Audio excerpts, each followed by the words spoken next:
Gaur, EAeko 3 hiriburuetan intersindikalak enplegu publikoaren alde, zerbitzu publikoen defentsan, enplegua sortu eta konsolidatzeko leloarekin manifestazioak burutu ditugu, intersindikaleko sindikatuek horrela deituta.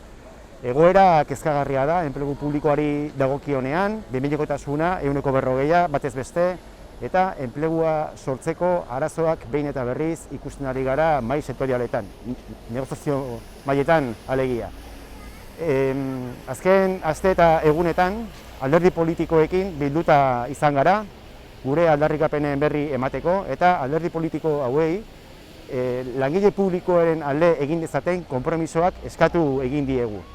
Tamalez, jarrera berdina izan dugu, erakunde eta Eusko Jaurlaritzarekin ere, hau da, bilerak eskatu dizkiegu, enplegu publikoaren alde zein proposamena dituzten azaltzeko.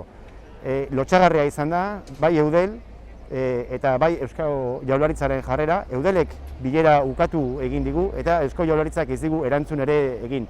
Beraz, argi dago, sektore publikoko langileok mobilizaziorako deia egiten jarraitu behar dugula, mobilizatzen jarraitu behar dugula gure helburuak lortu arte. Hau da, enplegu publikoarekin benetan erabakiak hartu daitezen eta zerbitzu publikoen alde eta privatizazioen kontra jarrera argiak izan daitezen.